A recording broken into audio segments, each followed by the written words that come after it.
All right, welcome everyone, and thank you for joining us for Quiet Before, Unearthing Anti-Asian Violence. This is a series of panels dedicated to examining anti-Asian violence, in which a remarkable broad group of Asian American activists, thinkers, culture makers are coming together to help us think through, help us address the deeply painful, deeply disturbing wave of anti-Asian violence that our communities have been enduring the past year and continue to endure.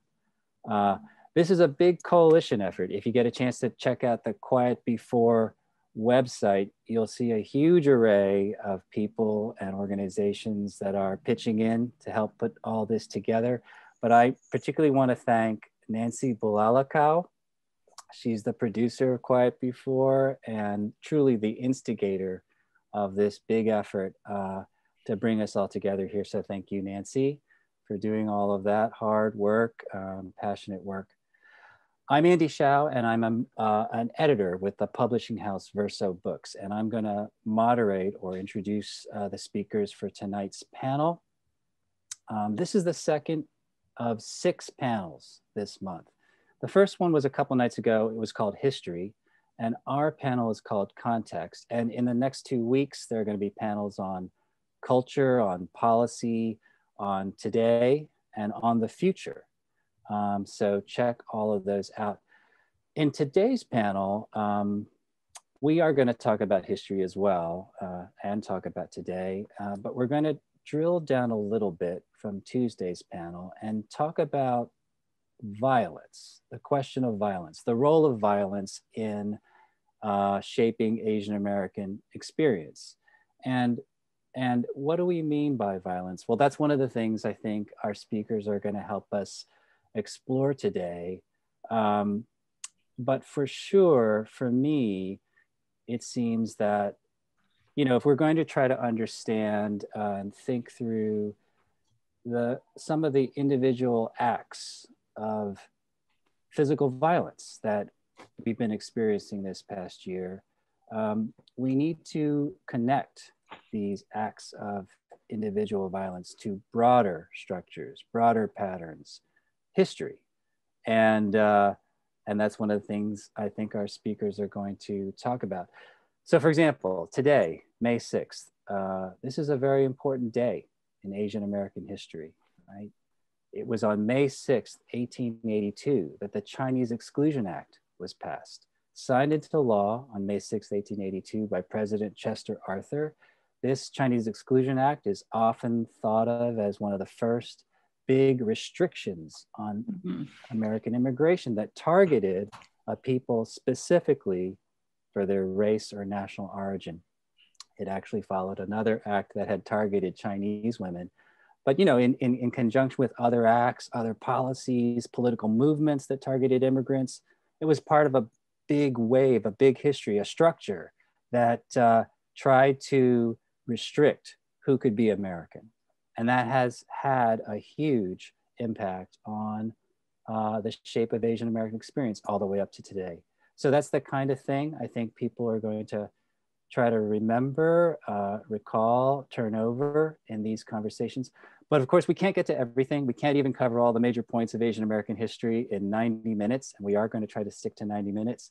So what our speakers are going to do in the next hour is, speaking one by one, they're just going to offer a short reflection, bring up a history, an event, a theme, a set of questions that they think will be useful for us in trying to make sense of what's happening today. And really, it's just a chance to start some conversations around this, you know, difficult moment. And so without further ado, Luis Francia has agreed to start us off tonight. Luis is a poet, playwright, historian, teacher, a longtime activist on Asian American issues. And Luis, you're going to talk about kind of a long history that leaves various legacies all the way up to today. Okay, thanks, Andy, and glad to be here. and sad at the same time that we have to discuss this disturbing rise of violence against Asian Americans and Pacific Islanders. To maximize my time, I've written out what I wanted to say, so you'll forgive me if I'm not looking at the camera because I will be reading. So, with regard to the Philippine experience, I'd like to talk about the poisonous legacies of colonialism, specifically the triggering event wherein the American system of racial hierarchy reared its ugly head in the Philippine archipelago. And I'm referring to the 1899 Philippine American War, which incidentally anticipated the equally racist war against Vietnam. The War of 1899 was, in today's parlance, the super spreader event that infected, albeit gradually, the population of the islands with the virus of racism directed against blacks and more generally those with dark skin, embodying and embedding in varying degrees an insidious and corrosive self hatred that still lives. The result, a brown population uncomfortable in its own skin, a displacement of indigenous identities by a misidentification with the white colonizers, a disturbing infatuation with skin whiteners, and a persistent and persistent dreams of white Christmases and sleigh rides and snow-covered mountains. Above all was a disturbing tendency to take at face value colonialist narratives when it came to depictions of blacks and peoples of color. This is violence on a spiritual and metaphysical scale, which is not to downplay the physical and horrific side of it, but to enable us to see how this is a more overt manifestation of its colonial origins. At the start of the 1899 war, there was a burgeoning sense of solidarity on the part of the Filipino revolutionary soldiers with the Buffalo Soldiers, as the African Americans in the US Army were known. Appeals were made for a commonality that transcended national and racial borders. Muhammad Ali recognized this several decades later when he, refusing to serve in the war on Vietnam, said, "No Viet Cong ever called me the N word." Some Buffalo soldiers did defect and fought on the side of the nascent Philippine Republic. But the defeat of the Aguinaldo government and the subsequent colonial rule eroded that racial bonding. Subsequently, the children of Black soldiers and Filipino women were and are looked down upon and even vilified, while lighter skinned mixed race children were and are prized. Today, while there is a better and still developing sense of brown black solidarity, there remains a strong bias in certain sectors of the Philippine diaspora here, especially among those, not all, who grew up in the Philippines. Their knee-jerk reaction, for instance, when it comes to conflicting versions of white police versus black citizens, is to believe the former in the classic blame the victim syndrome. It gets further complicated when the perpetrator of physical assault on a Filipinx happens to be black, as was the case when a 64-year-old Filipina was attacked in Midtown Manhattan not too long ago. I'm not even mentioning the issue of class, which is also very much a relevant factor here when considering the residual anti-Black bias felt by older Filipinos. Their pursuit of the American dream often turns into a nightmare. The violence can be economic as well. One aspect of the colonial ties, a word, by the way, that can also mean bondage, was the assumption that Filipino soldiers and guerrillas fighting on Philippine soil against the Japanese during World War II were simply carrying out their patriotic duty. Thus, at the end of World War II, the benefits the Filipino veterans were supposed to get were annulled by the 1946 Rescission Act signed by Harry Truman. It was as though to fight on behalf of the mighty United States was an honor and a privilege, and therefore the Filipinos needed to feel grateful. Lastly, let me mention how Filipinos are often portrayed either as the Latinos or Blacks of Asia, with the inference, disturbing as it is that we aren't Asian at all. This is likely due to the East Asian centric view that often dominates narratives of Asian America. This too needs to be addressed. Thanks. Wow. Thank you, Luis Francia.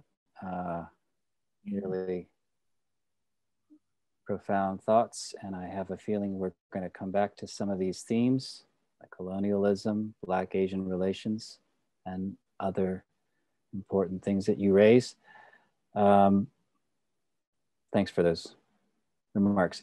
One thing I forgot to say in the opening to our audience is, after we go through kind of a round of reflections from everyone here, we are going to hopefully get a chance to, do follow-ups and more questions and take questions from you in the audience. And the way you can get questions to our speakers is to write an email to quietbefore2021@gmail.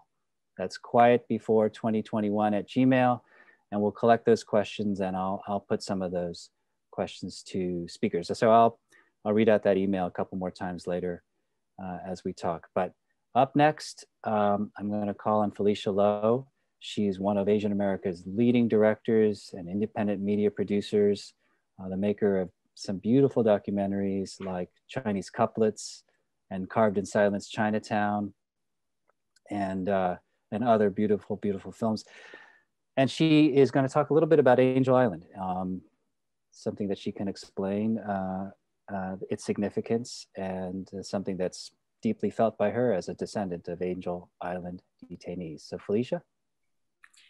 Yes, as you mentioned earlier, Andrew, this is the 139th anniversary of the signing of the Chinese Exclusion Act. And we could really use that as a starting point and connect the dots to today in terms of the violence that we're seeing against Asians.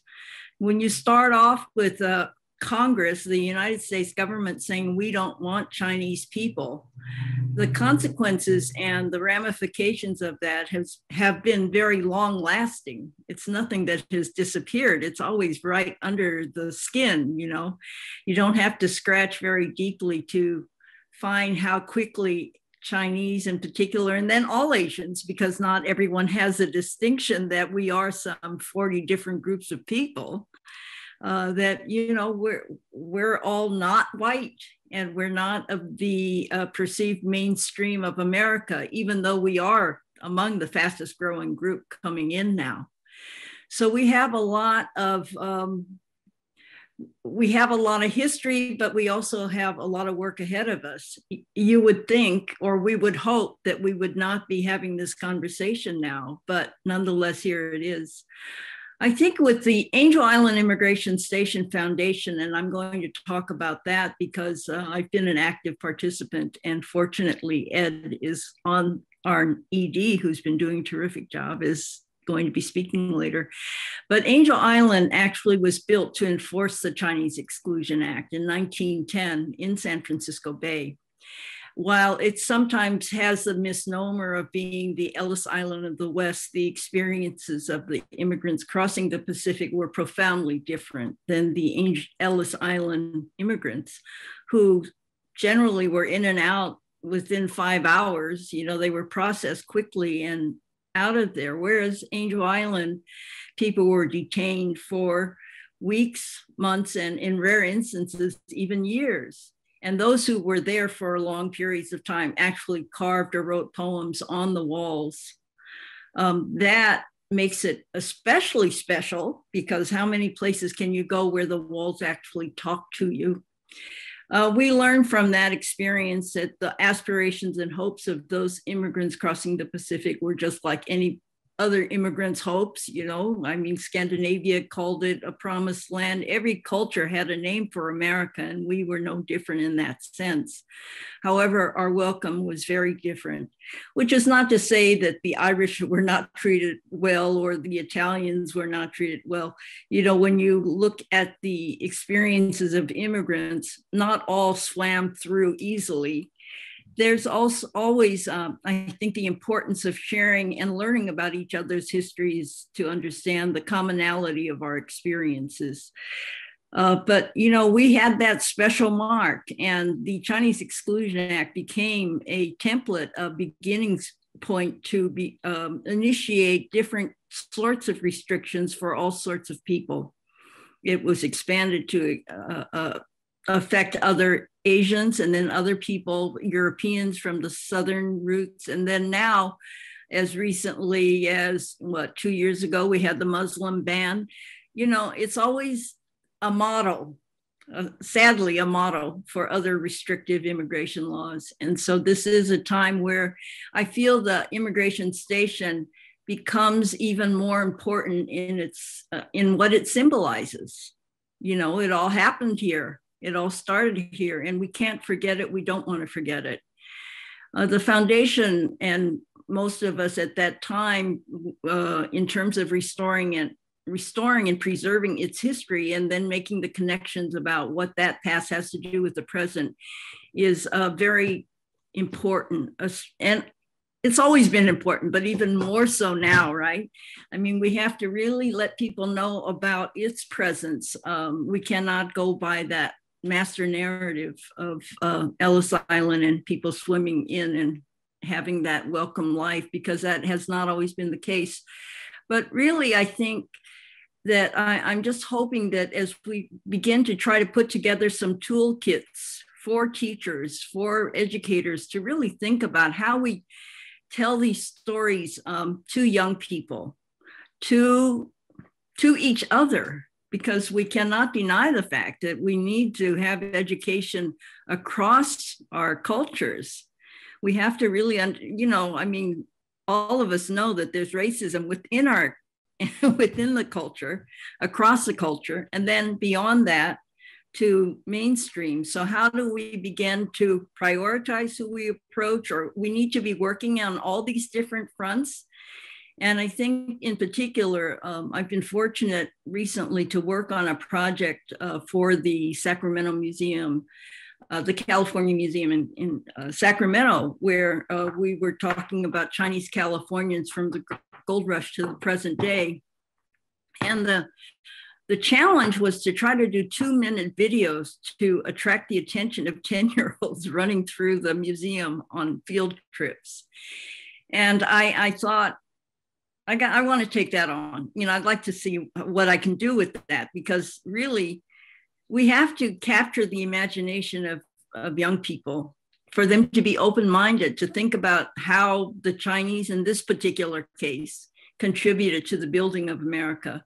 And then there was even a bit on Angel Island Immigration Station. Kids get the idea of what it feels like to be left out, to be excluded. So these are all conversations we want our kids to have some knowledge and easily develop some empathy for.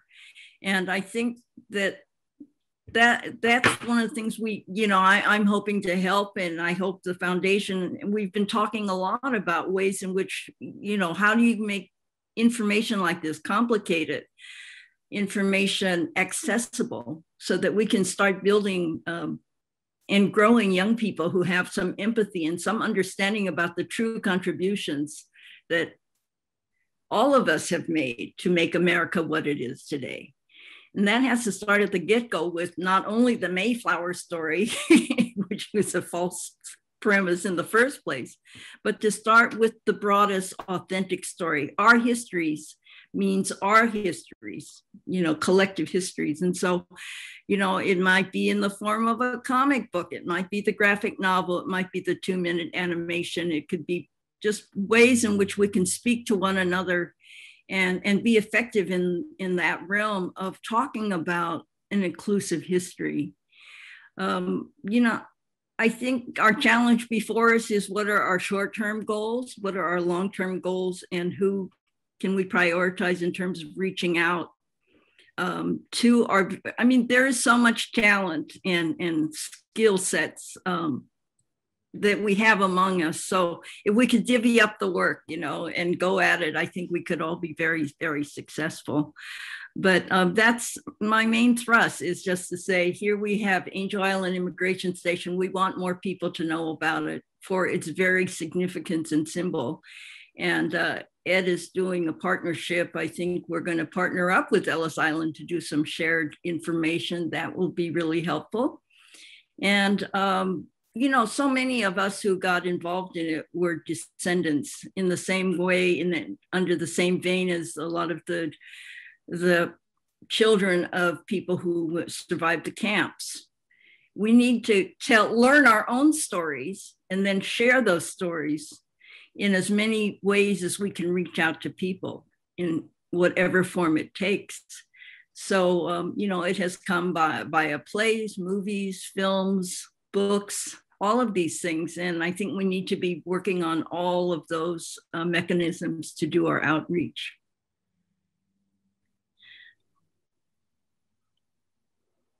All right. Thank you so much, Felicia. You know, those were characteristically deep thoughts, as always. And it reminded me also one thing, is that we know a lot of teachers are watching today.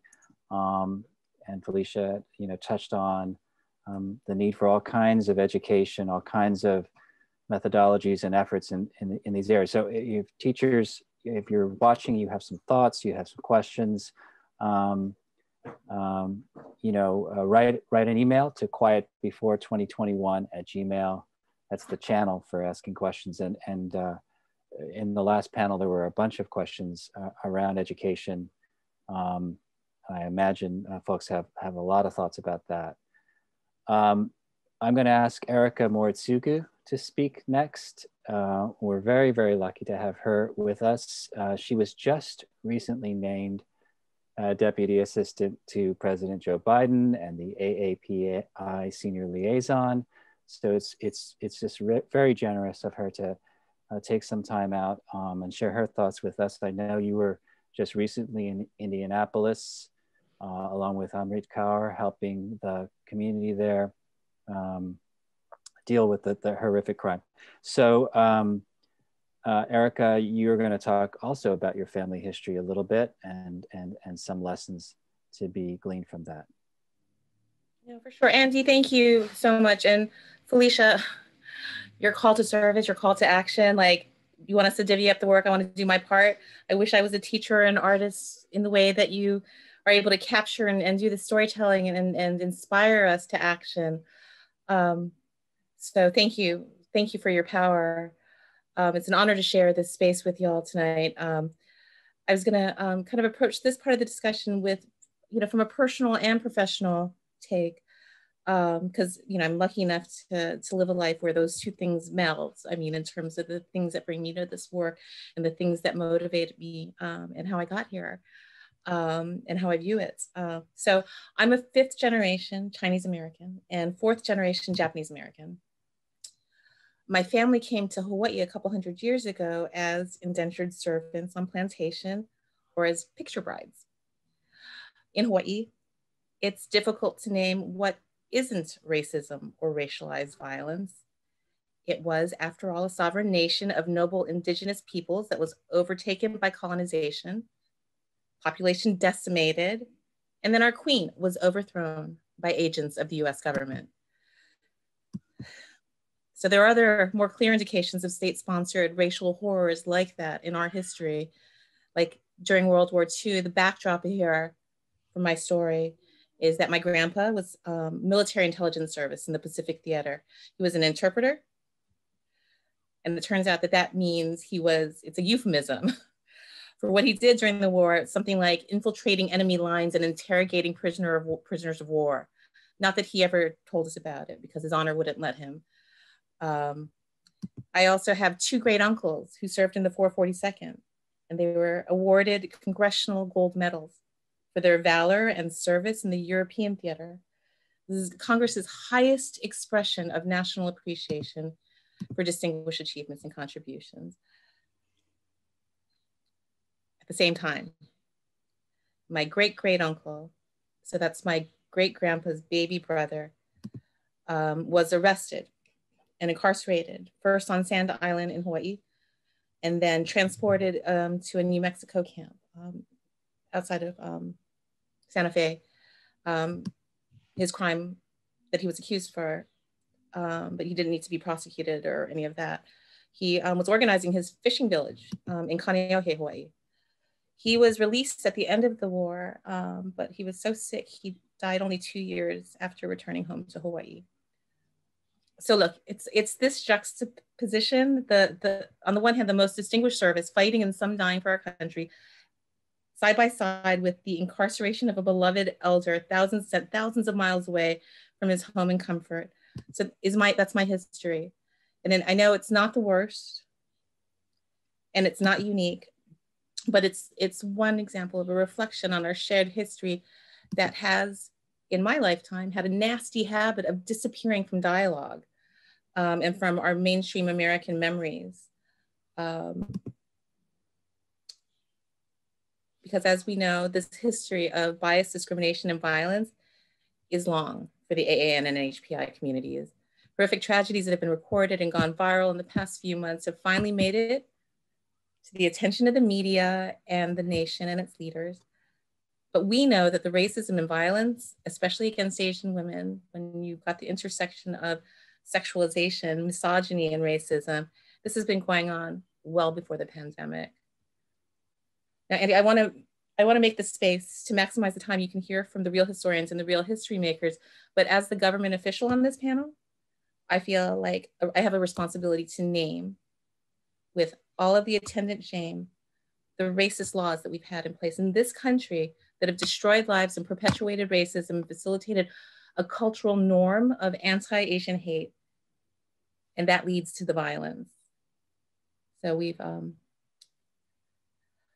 talked about, obviously, the Page Act of 1875, the Chinese Exclusion Act of 1882, later expanded in 1917 to extend to a barred Asiatic zone that encompassed the Philippines, India, and Japan.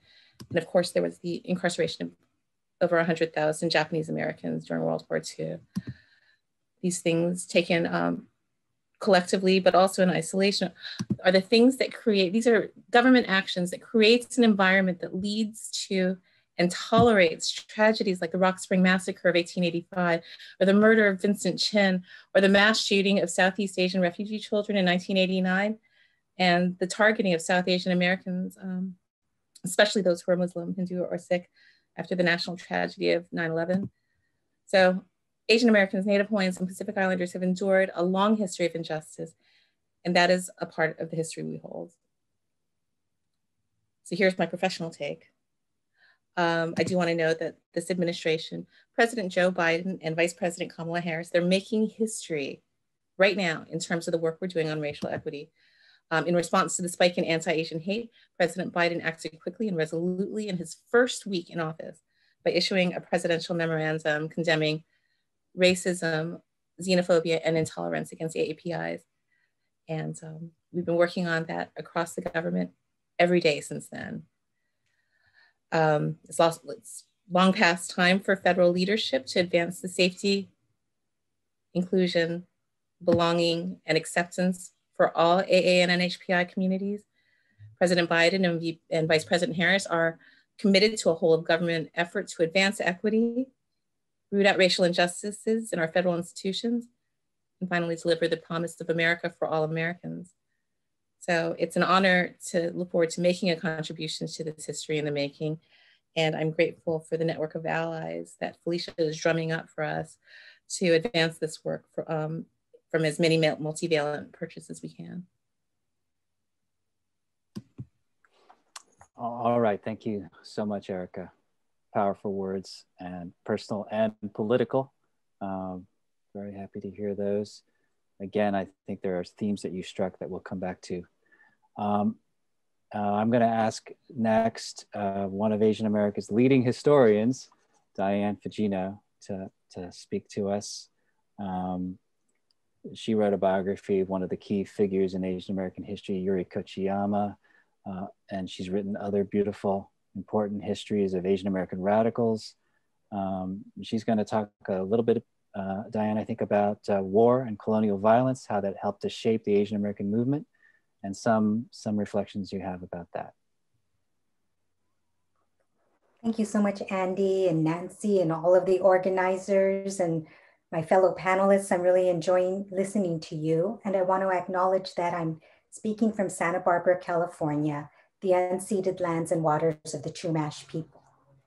I also want to acknowledge the harms caused by anti-Asian violence, right? The impacts of those targeted, their families and our communities, and the fears that people have for their safety.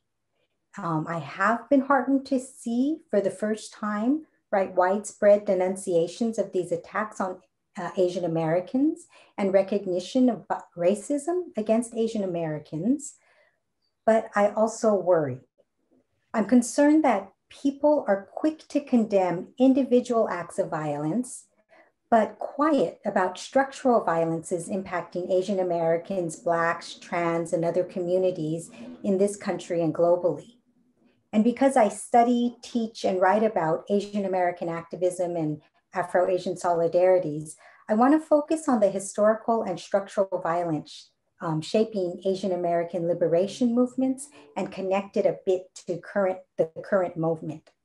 So when the Asian American movement started in the late 60s, it was shaped through the atrocities committed by the US military against the people of Vietnam, from napalm and Agent Orange to killings and sexual violence to burnings and starvation of villagers. And many Asian American activists protested the ways that US militarism and imperialism rendered Vietnamese life inconsequential. We can think even, for example, of the mainstream and US anti-war movement slogan, "Bring the boys home," right, which seemed to signal white American life. Asian American activists recognized that when Asian Americans in the US Army were used to point out what the enemy looked like, that our lives were intertwined across borders and geographies. But more so, Asian American activists were concerned that the US had attacked Vietnam, not so much for the publicly stated reasons, but rather to acquire resources and that the land provided and geopolitical power gained through war. Japanese American activist Yuri Kochiyama said as much in a speech in New York City in 1969, where she said, in quotes, "Vietnam became a lush prize to Western powers because of its many natural resources, tin, rubber, oil, rice, coal, and many more."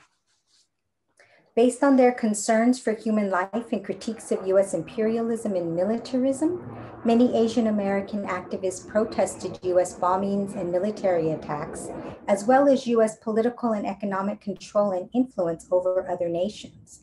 And they linked the war in Vietnam to the US atomic bombings of Hiroshima and Nagasaki, the Battle of Okinawa in 1942 that resulted in the death of 1/4 of the Okinawan population, and US nuclear testing around Marshall Islands that resulted in jellyfish babies born without skeletal structures, right? These are the kinds of violences of colonialism and power and war that I believe impact the violence that is facing Asian Americans in the present. Others have written cogently about the ways that as in the title of an article in a recent Nation magazine article, quote, anti-Asian violence in America is rooted in US empire. The authors locate their discussion in the rise of camp towns and a sex industry around US military bases during the Korean War. And they write, these camp towns not only facilitated the immigration of thousands of Korean war brides to the United States, but also transported the system itself. By the 1980s, the Korean American sex trade would spread from these southern military towns to elsewhere in the United States, including Atlanta, the site of Tuesday's horrific mass shootings, right? I mean, they were writing at that time. US wars of aggression against Asia set up the context for the reception of Asians in the United States. And I want to say that Asian American movement activists right in the 60s and 70s felt a call to action, not only by structural violence abroad, but also here at home. And US activists, I mean, Asian American activists in New York, Boston, San Francisco, and elsewhere were concerned about overcrowding conditions in Chinatowns, low-wage jobs, physical and mental health challenges, poverty, policing, right? I mean, I think it sounds familiar despite the rise of the model minority image that has taken hold in ways since that time. The Red Guards in San Francisco, for example, looked to the Black Panther Party and their audacious challenges to police violence, not only because they stood in solidarity with Black liberation, but also because they too were regularly facing police harassment and beatings. And while Asian Americans critiqued and protested structural violence, they also worked to build communities, right? It wasn't just critique, they were also trying to build movements for liberation.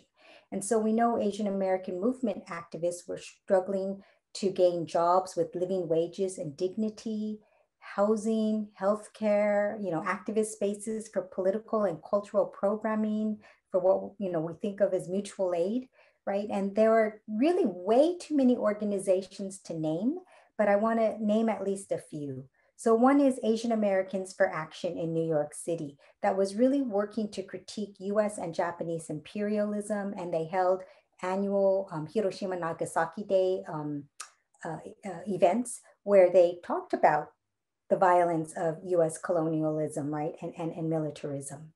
In Los Angeles, the Little Tokyo People's Rights Organization was fighting gentrification, and they were also bringing together different generations of Japanese Americans. And younger Japanese Americans were finding their elders who were activists, which was very important to them.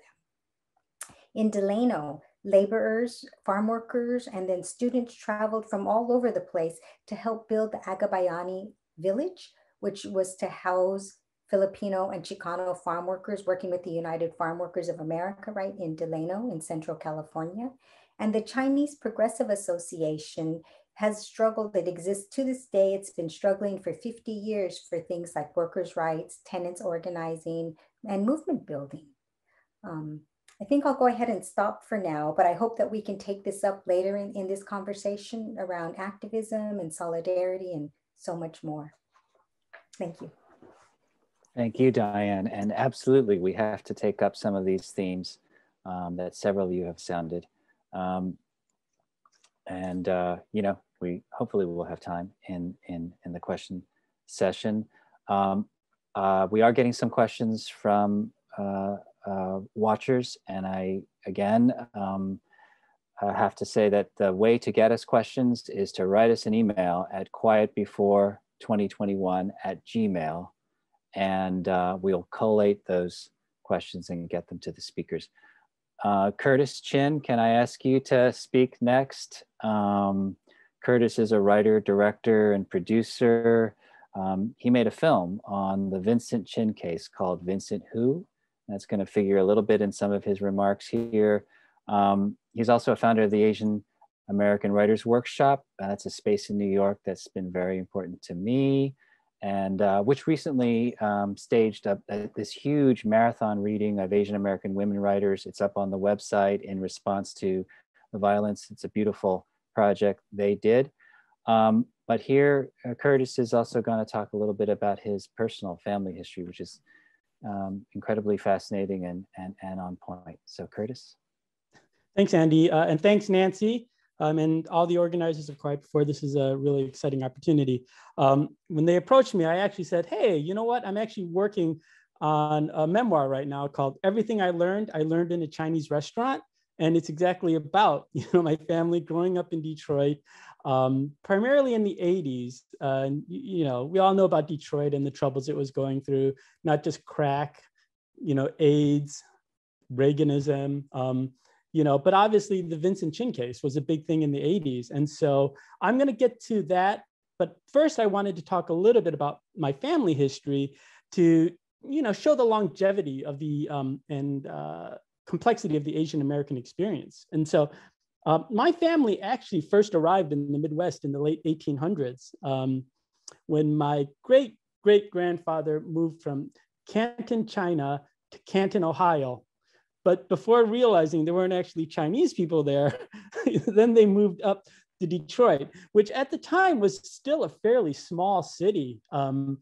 And the first thing they did was the laundries, which is what a lot of people did, right? There was a population of Chinese American bachelors, after the railroad had been completed, they moved out east. And so my family joined up with that. And they were doing the laundry thing. The city really started to take off with the automobile industry, right? More opportunities coming up. And that, provided more economic opportunities for my family. They opened up a grocery store, which then allowed them, to sponsor additional members of the family to come over to, stake their claim in America. They opened up the darker side of the family is that they also had a gambling den underneath the restaurant.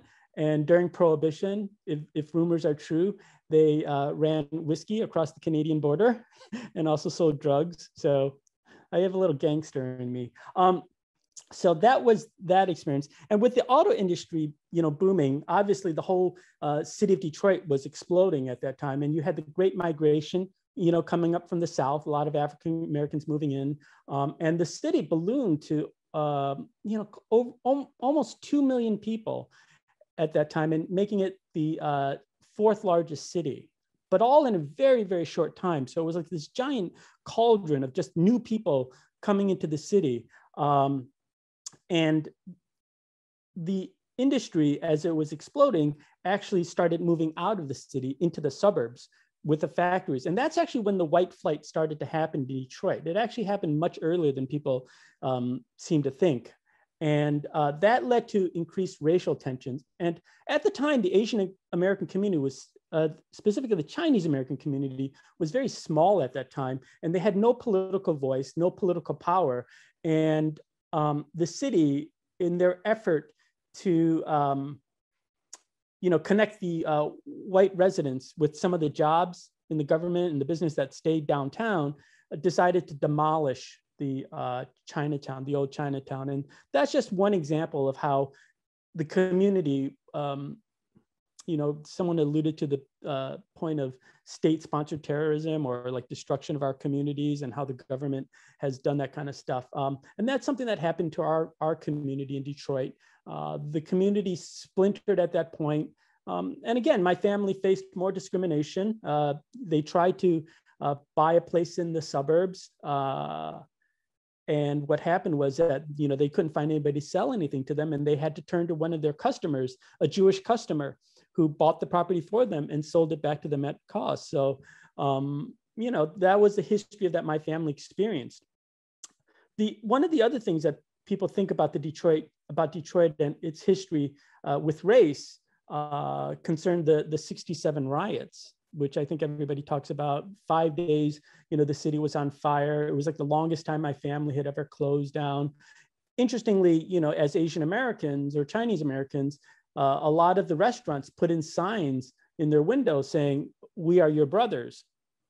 But the question is, who was that directed to? Was it just a general, just don't attack us because, we're everybody's brother? Or were they directing that towards the African Americans or the whites or whoever else was potentially going to burn down their property. But anyway, as our restaurant was closed for 5 days, my parents actually were holed up at home, and they managed to find time to get it on. And 9 months later, I was born. And so that's why I like to refer to myself as their riot baby. And so when you have that beginning as being a child born out of racial strife, I think inevitably you're going to have a consciousness about all this type of stuff, right? It's just, I was born into it. So growing up in Detroit in the 70s, the main thing was the decline of the auto industry due to primarily the oil crisis, right? The high price of gas and how people were then looking for different cars, and primarily Japanese cars. And that led to an increase in anti-Japanese sentiment. And even though my family was Chinese, obviously we knew that people couldn't tell us apart. So we were, on edge too with what was happening and all that rhetoric, because what you saw happening was not just the political leaders, but the business leaders. Everybody was just bashing Japan. They literally would have TV commercials with people with sledgehammers bashing, Japanese cars. They had bumper stickers calling this Pearl Harbor 2. And it was just a really tense time to be Asian in that world. And so where this brings up the Vincent Chin case is that, again, we were a very small community there. And Vincent's family and our family were fairly close, I would say. Not me personally, because I was younger, but, like my uncle was his best man in his wedding. We were in the same family association. Like the primary Chinese family in Detroit was the Yi family. Everybody was Yi. So, Chinese people can be sort of clannish. So we Chins sort of, hung out with each other. And so there was a connection there. And when Vincent, was attacked, I really remember, like, the very next day, my parents and grandparents being in the my grandparents' bedroom and talking about, like, which was the lucky flower to buy and who was going to go to the hospital first, and just that whole time just being confused by all of that. Growing up in Detroit, I hate to say this flippantly, but Vincent wasn't the first person I knew to get murdered, right? Because it's Detroit. It's a pretty violent city. I probably knew like 5 or 6 people that had been murdered by the time I was 16. But I always say that Vincent was the one that really stuck with me the most, because because there were so many other issues tied in with that particular death. But I remember it so vividly, all the different points to it. When after he was murdered, watching the news every night, just waiting for updates about the case. And then finally, 9 months later, when the judge was coming down with his verdict or his sentencing, I remember, getting the call from the courthouse from one of our family friends reporting back to us what the judge had decided to do, and being dumbfounded, thinking like, nah, that can't be true. That didn't happen. And then watching the news on TV that night, only to confirm that our worst fears had happened, that these people were going to get away without even going to jail. And so it was a real, vivid memories for me. But it was interesting, though, because that was my Chinatown part of my life, compared to, say, my school life, which was, I went to a school that was like 98% white, and when that wall, that split in my life occurred, was because of the Vincent Chin case, because one of the teachers accidentally called me Vincent, and it was just, I had a lot of mixed emotions at that time, just like, A, I don't like to be called somebody else. But B, just like, well, what is your opinion about the case? Because, frankly, a lot of people felt sympathy for the 2 killers, because they were auto workers, and, people had sympathy for the car companies. And so it wasn't a clear cut that these people were going to sympathize with Vincent and his family. And so, those are my recollections about the case. And what I'd like to just sort of posit here to sort of end my time is, you know, a lot of Asian Americans will say a couple things about Asian American organizing. One is that they never got to see Asian Americans being political or organizing until they got to college or afterwards. But that wasn't the case with me. And I don't know if that's a good thing or a bad thing, but I grew up with Asian American activism from a very young age, seeing it, you know, and knowing that like cooks and waiters can march and hold signs too, just as much as anybody.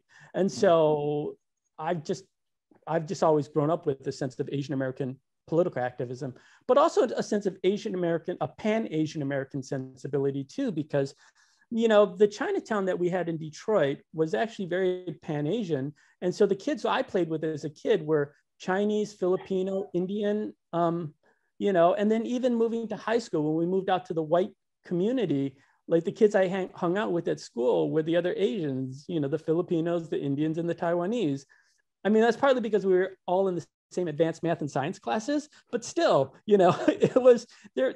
So sometimes when people make this argument that being Asian American is strictly a political thing, I understand that it's political origins, but to me, it's also a cultural thing. And I wouldn't necessarily push that part aside, because I think that if you only stress the differences that we have as Asian Americans, then yeah, you're going to find reasons to say that we aren't all the same.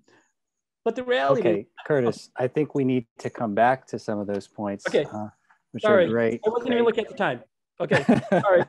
So that we can try to get all the way around, but absolutely fascinating stuff. As you know, I think this story is incredible and can't wait for the book. I just want to make another reminder to send questions to quietbefore2021@gmail, so we can put some questions to our group.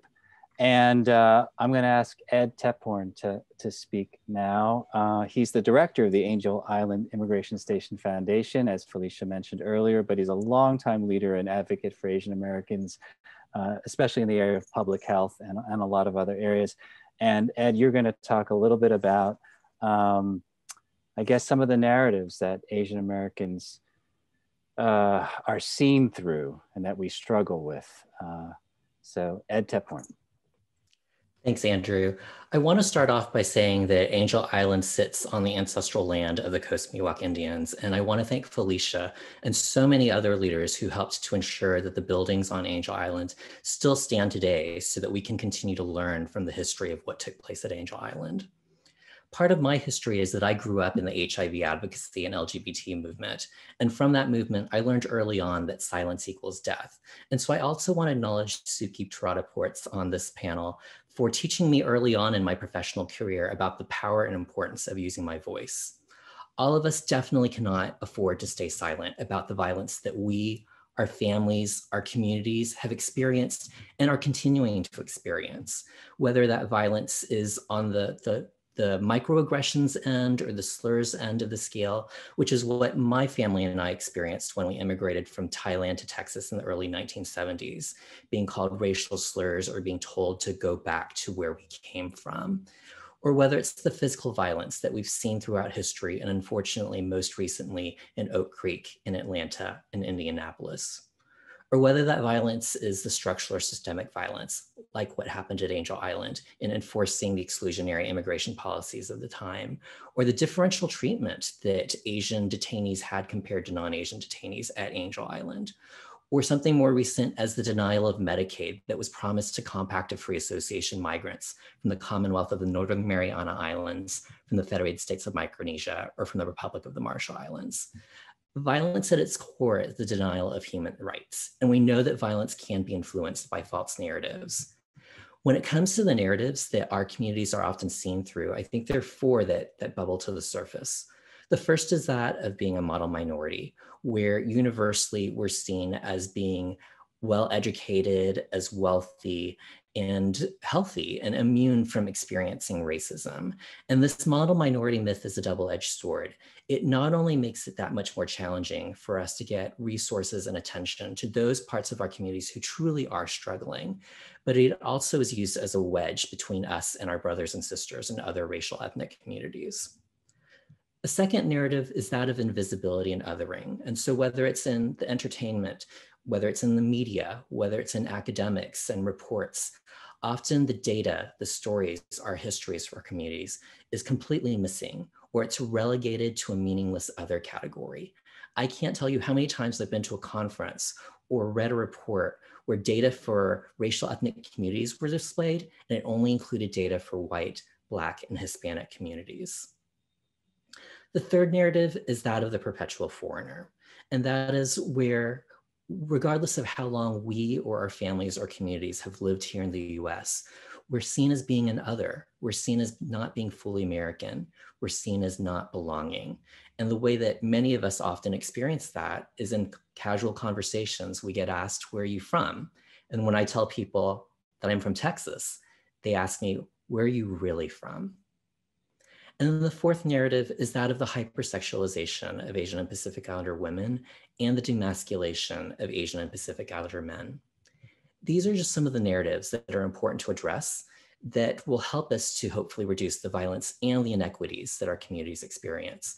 And it's important for all of us to band together to address these narratives because we truly do belong, because our histories, our stories, and realities deserve to be seen, to be heard, and to be valued, because our communities deserve to be treated with fairness and respect.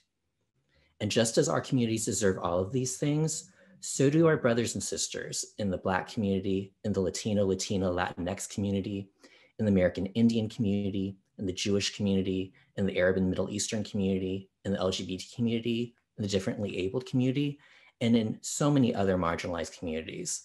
Our histories, our journeys through the past are intertwined, as are our current realities, as well as our future hopes and opportunities. Thank you. Thank you, Ed. Very eloquent. And I'm amazed at how many things you got in. We were getting questions about the model minority myth, getting questions about hypersexualization. So it's so good that you're touching on these important issues. I'm going to ask now Amrit Kaur to speak. She's the legal director of the Sikh Coalition. And I think I mentioned earlier that you were just in Indianapolis helping the community there deal with these horrific crimes, and but you're a longtime fighter for social justice and civil rights, and are going to bring that experience to bear in your remarks. Thanks for being with us. Thank you. Thanks so much for having me. It's a pleasure to be here with all of you and, you know, being a part of this really important topic. For those of you that are not familiar with Sikhs in America, just want to give you a little bit of background on that. Sikh Americans have faced hate crimes in the US since the late 1800s at least, that we know of. And the first deadly hate crime in America after 9/11 did target a Sikh American named Balbir Singh Sodhi, who was murdered outside his gas station in Mesa, Arizona on September 15th. His murderer had told others that he had set out to kill some towel heads. And now, nearly 20 years later, many people really do link anti-Sikh hate violence with mistaken identity. But, you know, one of the things that a lot of the other panelists have touched on is sort of that issue of mistaken identity, where we as Asians or South Asians are all sort of like grouped together, right? And I think it's really important that we don't default to that type of framework, in the sense of, as a community, we don't just say it's a mistaken identity and kind of move on, that the person in our community shouldn't have been targeted for that reason. I mean, the reality is that framework fails to take into account the other bias-related motivations, you know, behind violence against Asian Americans in general, and certainly against the Sikh community. And it often implies inadvertently that there are groups that should be targeted by those who lash out in hate. And I know that that's a narrative that all of us agree shouldn't be out there. So the challenges that Sikhs face often foreshadow systemic problems. And, you know, the worst attack on an American house of worship in nearly 50 years occurred on August 5th of 2012, when a white supremacist murdered 6 Sikhs inside a Gurdwara, which is our house of worship in Oak Creek, Wisconsin. And the FBI's most recent hate crime reporting shows that there's been a 200% increase in anti-Sikh hate crimes between 2017 and 2018, which is the most recent year of reporting. And it also identifies the Sikh faith as one of the most targeted religious groups in the country, in the top 5. And, you know, one of the things that we've kind of understood time and time again as a community is that there's just a real lack of acknowledgement in condemning racially or religiously motivated hate crimes, and in sort of recognizing that there is an implicit bias, and you know, that is the direct result of just really negative stereotypes that people might have. And it's sort of incumbent on all of us to communicate positive narratives of Sikhs and other Asian and other, you know, minority groups in a manner that's really thoughtful and that's nuanced. And we need to figure out ways to kind of provide a more thoughtful discourse on what these issues really are. One of the things that has impacted me on a personal level, I think, is the intersection of racial, religious, and cultural discrimination that I think a lot of us in minority groups, whether it's racial or religious, do feel. I know that I've been discriminated against. I don't know if it's because of my religion. I don't know if it's because of my race. I don't know if it's because I'm a woman in what's traditionally a really sort of masculine oriented field. You know, I've always been a litigator. I can't really put my finger on why I might be discriminated against, but I know it when it happens. And I know that, you know, before I became the legal director of the Sikh Coalition, I was a prosecutor in Chicago for over 11 years. And I spent that time really having to understand the ins and outs of the criminal justice system. And the one thing that I learned time and time again is that there is no one factor that ever plays a role. There are multiple factors at all times in every case. And I think there are multiple factors at play here in why our society has come to this boiling point, why all of us have come together in a social justice movement to try and force acknowledgement of the wrongs that have been committed and the bias and the bigotry that's out there that needs to be addressed. And I think it's also incumbent on us to sort of keep this discussion going.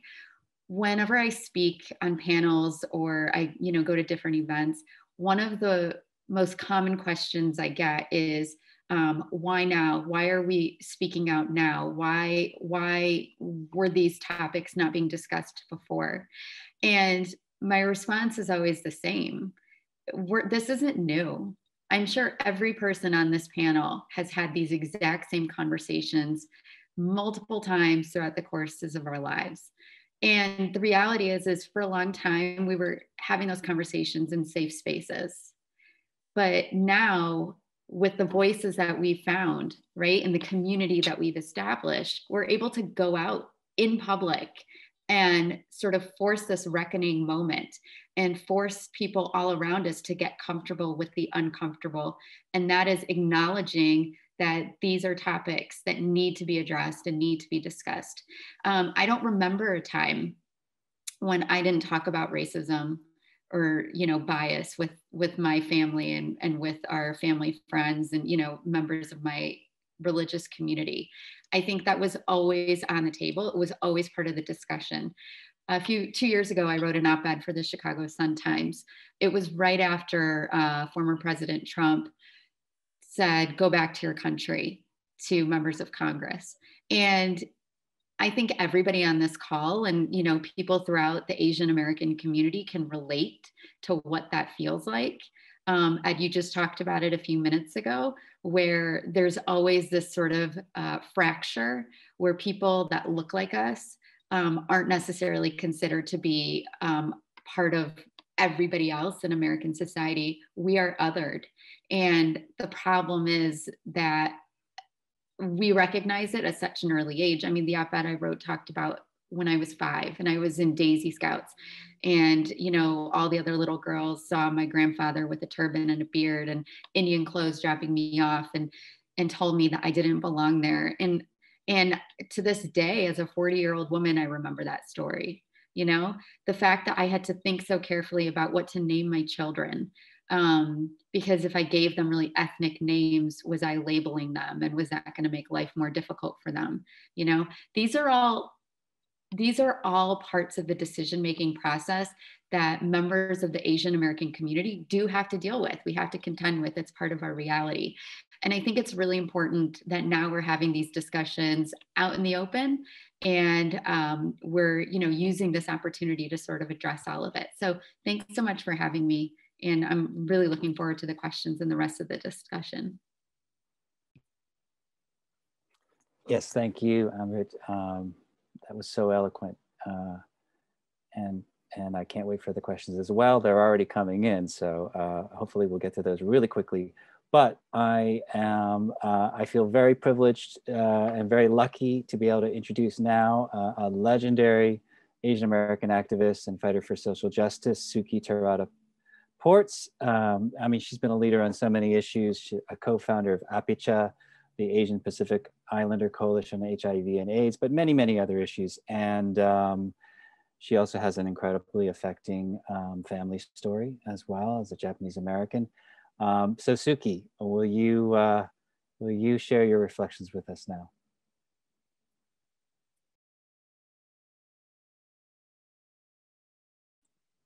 Oh, Suki, I think you're still muted, so you have to unmute the mic.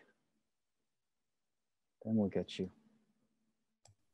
Am I unmuted now? Yes, you are. That's good. We can hear you.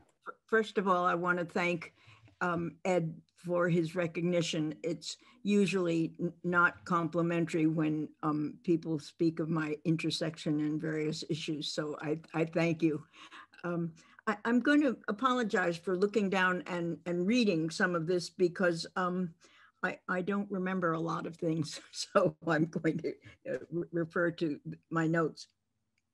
When my sister was born in 1930 and I was born in 1934, our Japan-born mom and our Hawaiian-born dad were not allowed to have their Japanese doctor, Iwamoto, deliver us in a hospital south of 125th Street because the white hospitals wouldn't let him deliver.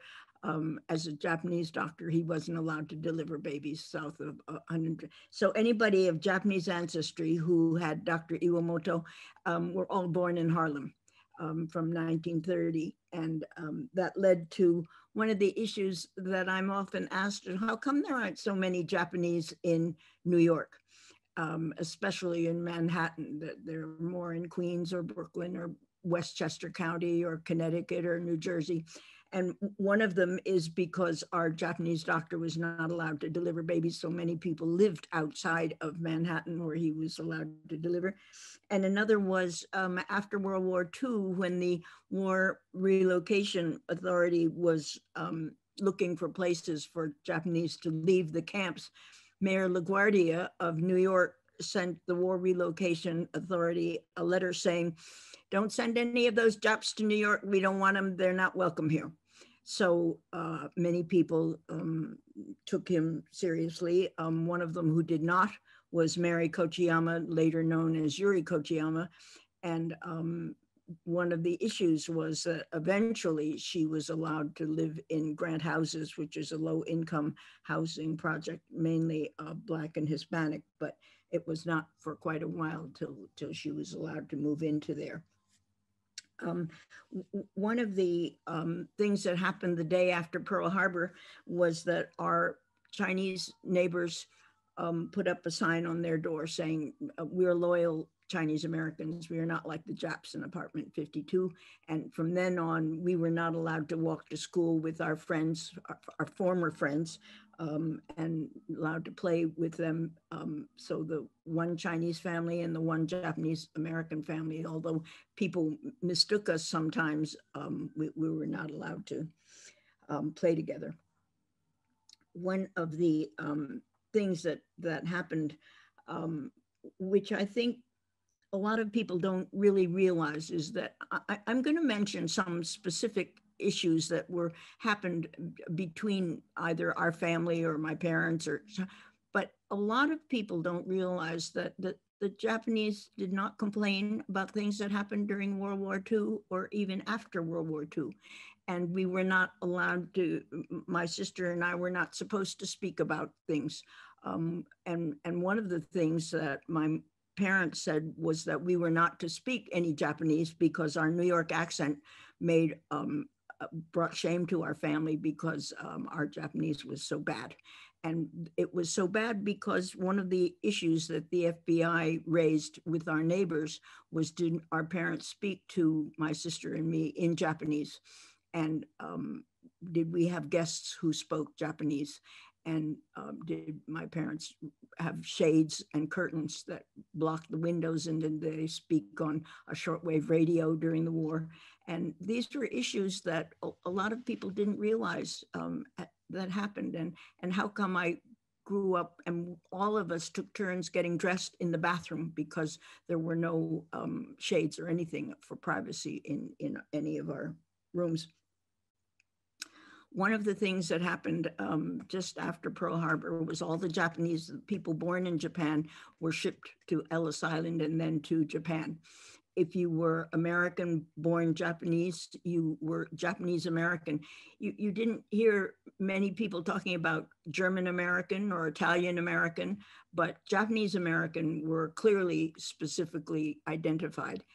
And when my father was working at a store, he was asked by the owner to take care of the business until he got back from Japan. So my father took care of the business. And one of the products they carried were Eastman Kodak film.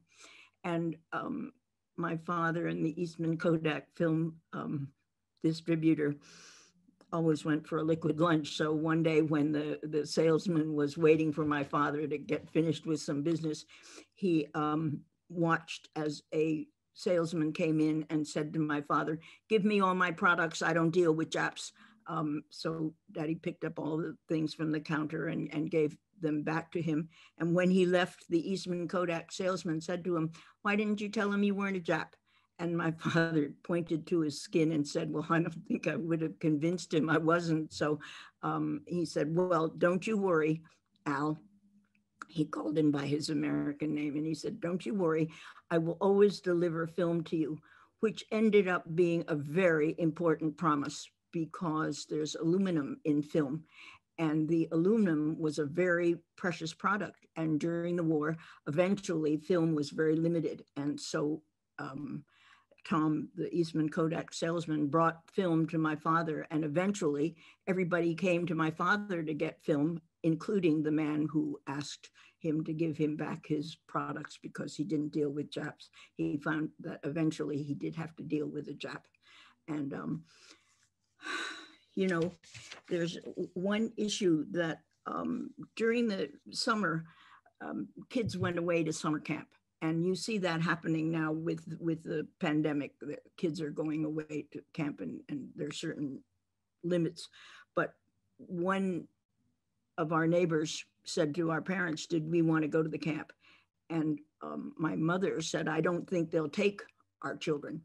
So she said, "Well, let me ask." And the camp people said, "Of course we'll let them come." And the reason they said, of course, was because this was a camp run by Quakers. And the Friends were the only religion in the United States that was kind to all Japanese, whether it was college students or kids or parents.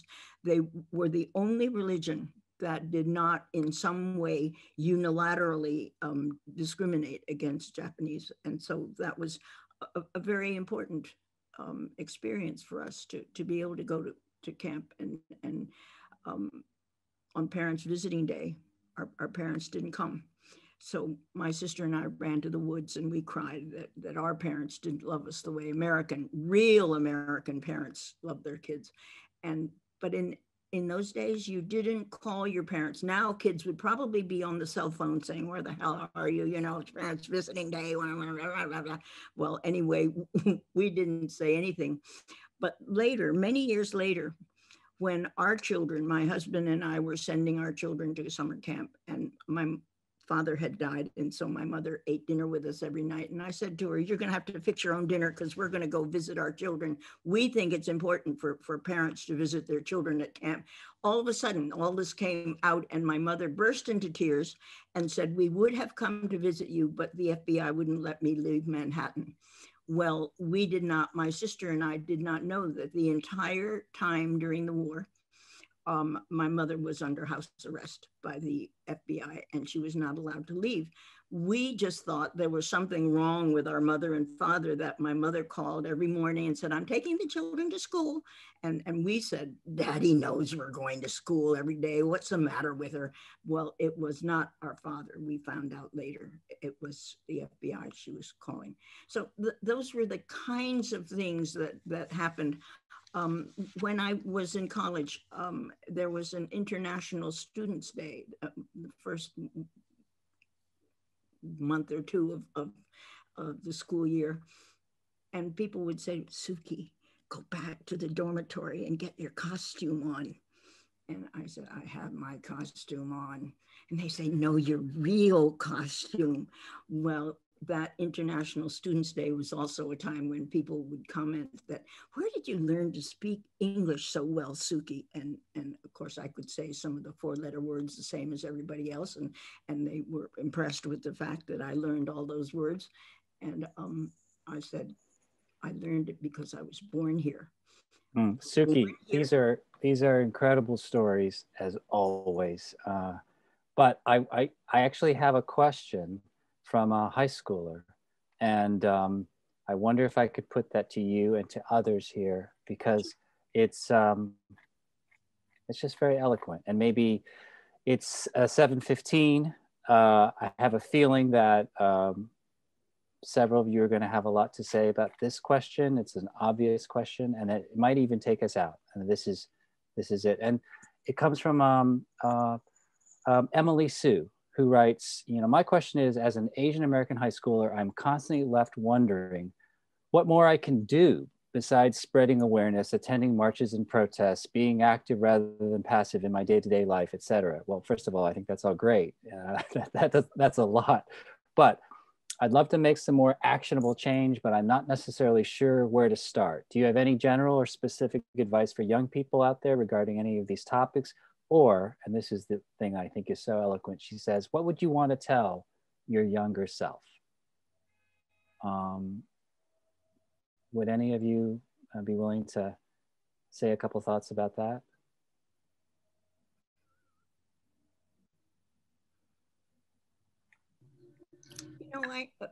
Maybe I'll just chime in. I think one of the issues is that we have to look at the fact that all of a sudden this year, people are noticing anti-Asian violence, hate, so forth, when that has been in existence since the Chinese Exclusion Act, hundreds of years of history that has not been taught. And I think one of the issues is that every teacher needs to say to their school principal, at the risk of having some problems with the principal, but that every principal, every school superintendent needs to look at changing the curriculum of the entire school from early kindergarten through high school, through college. We need to teach all of our children, not only the history of Japan and China and Korea, but when people left those countries and came to the US, how were they accepted in the US, or what were they called in the US? When people came from Sweden, were they immediately called Swedish Americans? I don't think so. So I think we have to look at what our curriculum includes, and then each one of us as teachers is really obligated to say to their schools, we need to change the curriculum. We need to include the history of Asians, and we need to include the histories of American Indians and of South Asian Indians, so that when we say Indian, kids know what we're talking about. And we need to do some real changing, and it's not going to be easy. So true. Amrit, I think you were about to give us some reflections on this as well. I was going to say, I think it's really important for young people to understand that they do have a voice. And I don't know if it's the naivety of youth or what it is, but often I think that the younger generations are much stronger than those of us that have been around the block a little bit and maybe beaten down to some extent. I think there's a sense of fearlessness, and it's important for people, you know, in high school, in college, and just at that age where they still have some of that fearlessness and, you know, haven't necessarily been beaten down in the same way that a lot of the rest of us, and, you know, that time and age sometimes impacts people. I think it's important for you to follow your instincts and use that talent that you have to understand right from wrong, and speak up and take advantage of the fact that you are young and you can probably get away with a little bit more than the rest of us can. And I feel like that is just something that you can't underestimate.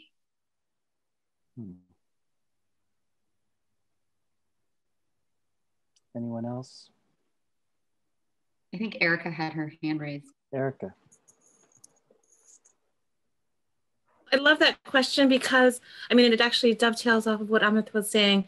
It's not just a matter of like harnessing your talent and figuring out where to put it to good use, but it's like the energy and the passion and the purity and the hope and the optimism and what you're aspiring to. Like, you have this moment to explore and find out, you know, what sparks you, and the volunteer work that you can do, not ignoring your scholastics, obviously.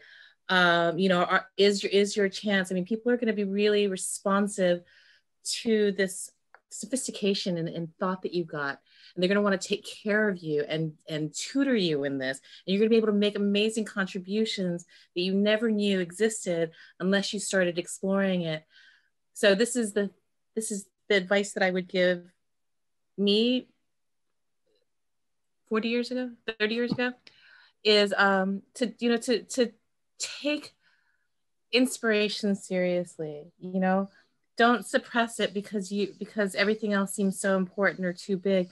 There's time to carve out for exploring these passions, to see what lights that spark in you. And it could be politics. It's probably civic society stuff. It's probably volunteering for something that you have just like a childish interest in that could like spark what it is that you end up pursuing and the way that you're able to make contributions. And so I'm so excited, Andy, that you read this question, because it makes me so happy and so energized to know that young women like that are out there, and they're itching to get going, and you know, she doesn't need to wait. Thanks. Diane, you have Yes, I agree.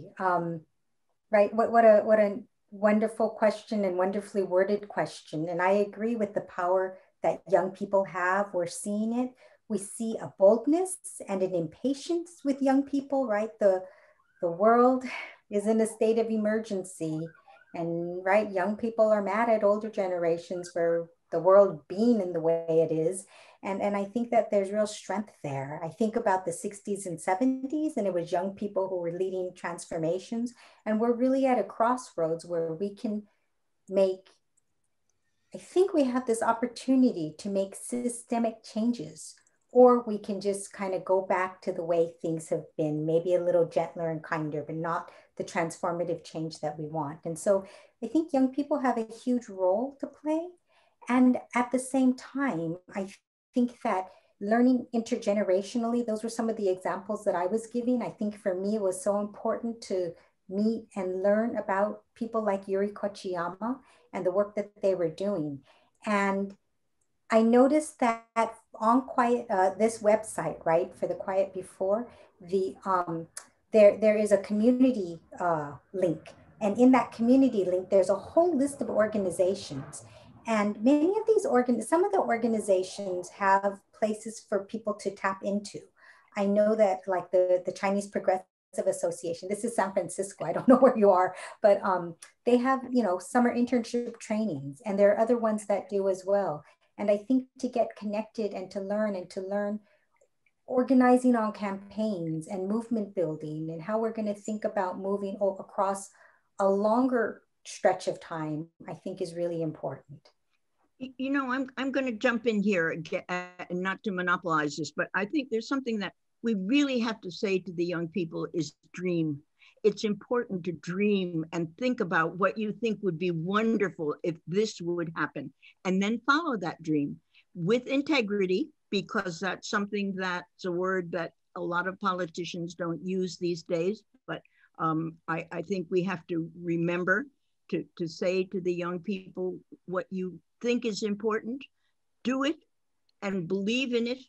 And I say this because back in 1968, when Columbia University, which is a very respected, well-known university, said, we're going to put a gym in Morningside Park because we think it's a good place that we could just put our private gym. So the white students will come in the front door on Morningside Drive, and the Black community that's been complaining about our threatening to put a gym in the park, they're going to come in the back door, because we can't possibly have the community go to the gym in the where the ROTC is going to store their guns. And so some of us in the community said, no, you're not going to bring guns into our park. And yet we had to go to jail for what we believed in. And it was important to do that, even though people said, how can you stop Columbia? Well, we did. And if you go up there now, you'll see a beautiful pond and the only waterfall in the city. And it would be a big concrete building if we hadn't gone to jail for it. And I think that's important to say to the young people, dream, because it may seem impossible or it may seem unreal, but it isn't. So do what you follow your dream, but with integrity, please. Ed. Thanks. Emily, I want to thank you for your question and applaud you for the leadership that you're already taking. I think people in your generation are already showing all of us in my generation and beyond the importance of speaking up, the importance of intersectionality. And so for me, that's actually one of the lessons, if I could go back in time and teach myself, is that as I was advocating about wanting to make sure that Asians and Pacific Islanders were seen, valued, and heard, that I also need to take a step back to learn about other communities and to think about how I could be an ally and to stand in solidarity with other communities. And that's probably something that you're already doing. And I hope that as you continue in your academic efforts and in your career path, that is something that you will continue to lean even more into.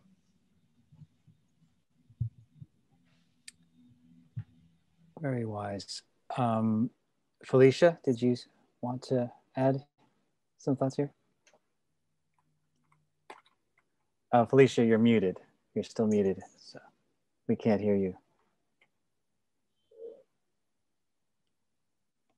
Yeah. Just flapping my lips. I said he was very wise.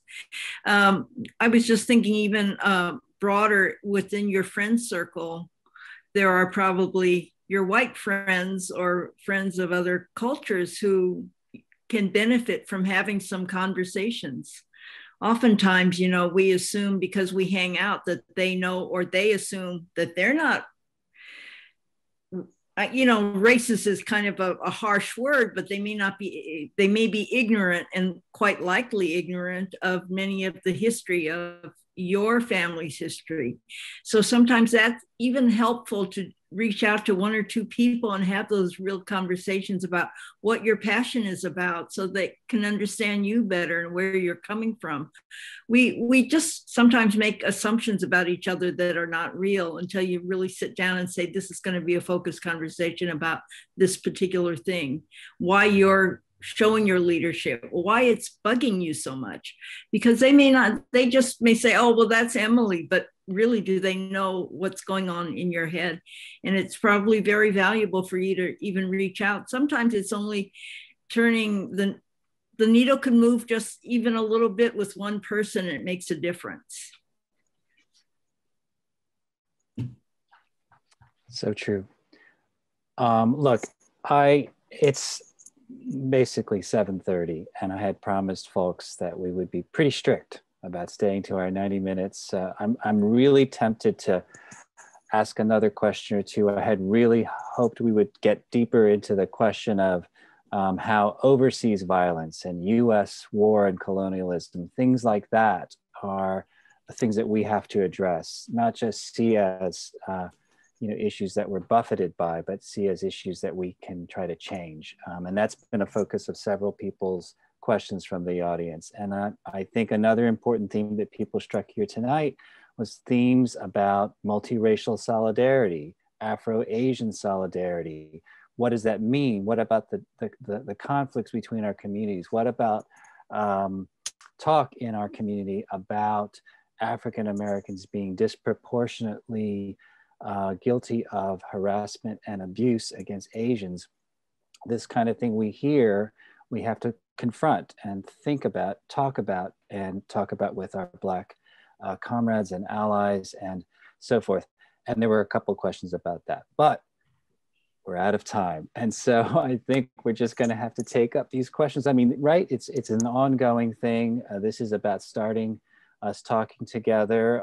There'll be more wonderful panels with Quiet Before, and there's going to be more conversation with the folks who are here tonight and, out in our work, in our organizing, and our friends and our families.